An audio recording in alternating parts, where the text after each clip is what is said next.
Lots of development happened since the last geopolitical report of Syriana Analysis. Let's dive in and see what's going on in Daraa. First of all, almost the entire eastern part of Daraa city has been liberated by the Syrian army thanks to the reconciliation and thanks to the military force. When I say thanks to both of them, because in some of the villages in these areas and the towns, the Syrian army used force in order to liberate the areas, and in other places there was reconciliation and with the mediation of the Russian military forces.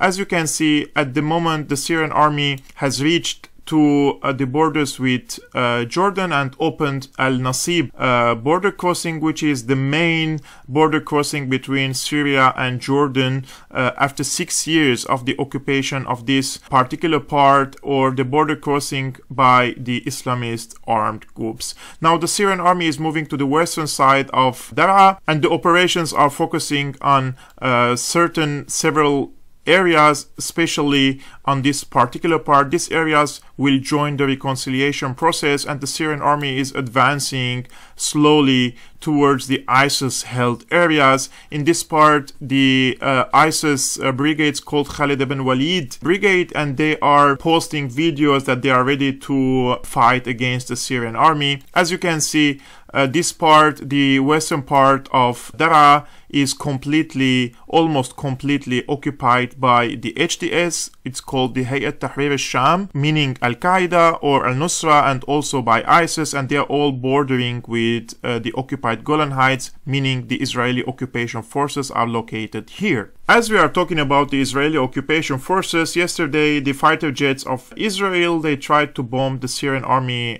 position in the T4 military airbase, in particular this military airbase. However, the Syrian army repelled the aggression and they posted a statement. It says, Syrian military source, the Syrian air defenses repelled an Israeli aggression, intercepted a number of missiles aiming at the T4 military airport near Homs, and hit one of the fighter jets, forcing the rest to leave the Syrian airspace. When we say hit one of the fighter jets, that doesn't mean that the warplane has been gunned down. It could be damaged and returned to its airport. You can also see a video posted by Murasilun.com from the T4 military airbase, where the Syrian army is intercepting the Israeli fighter jets.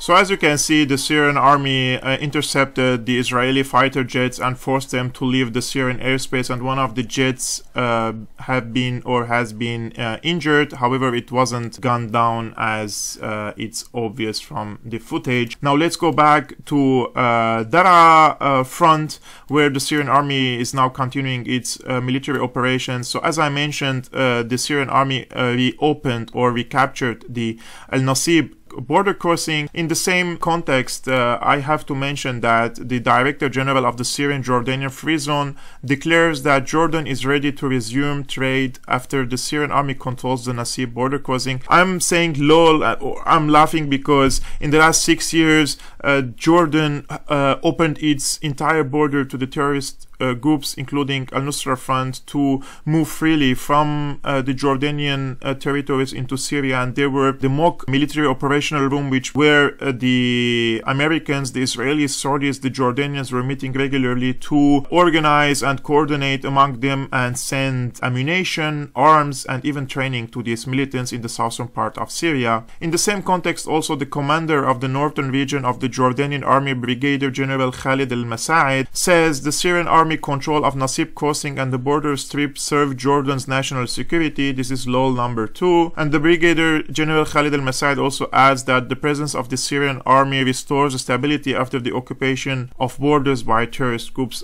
It's very ironic because Jordan played a very negative role during the discourse of the Syrian war, but after reopening or recapturing the border crossings with Jordan and certain understandings between the Russian side and the Jordanian side, now the Jordanians are saying that it's a positive step that the Syrian army is capturing the border crossings. Now the Syrian army will advance and capture this particular part, I believe, by reconciliation, and also capture the city of Daraa, which more than half the city is in the hands of the militants, but there are ongoing negotiations between the Syrian army and the militants with the mediation of the Russians to hand over the heavy and medium weaponry to the Syrian army, and those who don't want to reconcile, they can go to Idlib. Now in the upcoming stage, the war will be in the western part of Daraa, and the Israelis are on a high alert, trying also to prevent the Syrian army advance to this part. At the beginning, the Israelis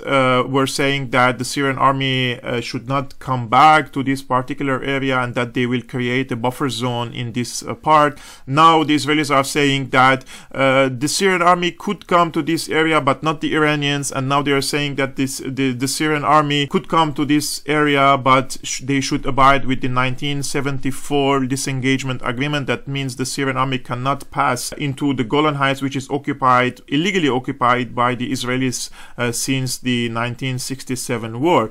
However, this is an underestimation of the what the Israelis are trying to do is an underestimation of the efforts of the Syrian army, trying to portray that they are allowing the Syrian army to come in, but the fact is that the Syrian army is by force and by military force, by thanks to the Syrian army, is advancing into Daraa, and it will advance into other parts of Syria. Now, as you can see, this map of Daraa, but I will show you this map. This was before the military offensive of the Syrian army to capture Daraa. So as you can see, 40% of Daraa was in the hands of the Syrian army. Now more than 70% of Daraa is in the hands of the Syrian army, which is a very good advance in the last couple of weeks. So in the coming days, the operation of Daraa will continue, and after Daraa we will see how things will develop. There could be an agreement between Russia and the Americans in the upcoming meeting between President Putin and President Trump, so that the Americans could withdraw from a ton of border crossing in this particular part, and then there will be also this part where the Americans also are located. But I can say that there is negotiation between the Syrian government and the Kurdish Syrian Democratic Forces in order to find an arrangement of this area, and the Syrians are not going to accept less than a full sovereignty over this area with certain rights, more rights to the Kurdish communities, like learning or studying Kurdish in their schools. After that, we will see how things will develop in Idlib, because the militants were mobilizing their forces trying to attack into Latakia suburbs, northern suburbs, but the Syrian army bombed them in a very heavy manner, and they backed off from the positions that they were trying to mobilize their forces to attack on the northern side of Latakia. So this was all for today. I tried to summarize everything going on in Syria in a couple of minutes. So thank you very much for watching. I'm Kevork Almasyan, and you are watching Syriana Analysis.